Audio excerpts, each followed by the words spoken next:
Hello, today we will be doing the 1 mile jog and 1 mile walking fitness test. Materials needed: a stopwatch or cell phone, and a 400-meter track.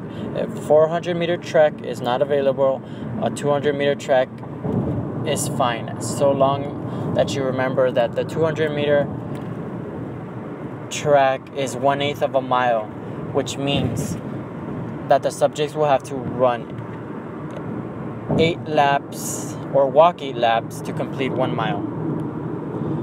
First off, we will have the subjects warm up for the jogging test. They will warm up for 2 to 3 minutes before starting the exercise. They could warm up either doing jumping jacks, push-ups, etc., or go for a quick 2 to 3 minute walk. This is a submaximal test in which the subjects cannot overexert themselves. This test was designed for 18 to 29-year-old males and females.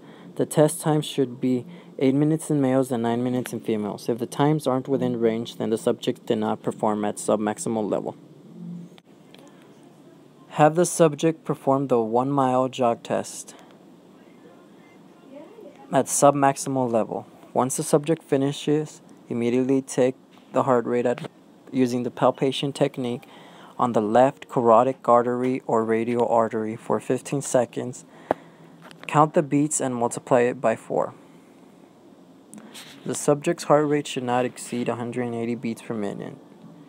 Make sure to encourage and cheer on your subject for them to perform at the best level as they can.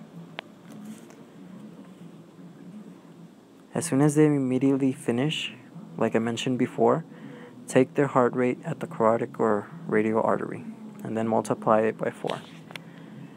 And that should be how you take the 1 mile jogging test.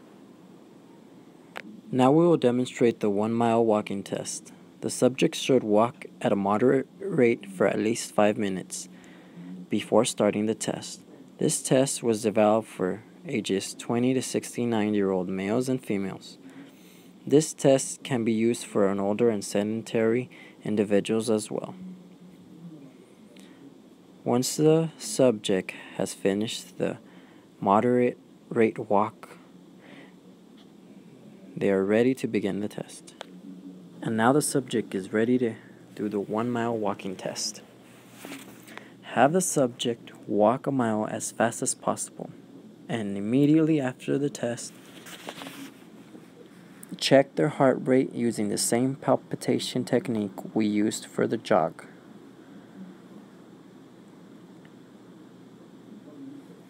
Immediately after the subject finishes the 1 mile walk, take their heart rate using the palpation technique on the left carotid or brachial artery and then multiply it by 4. Count for 15 seconds and multiply it by 4.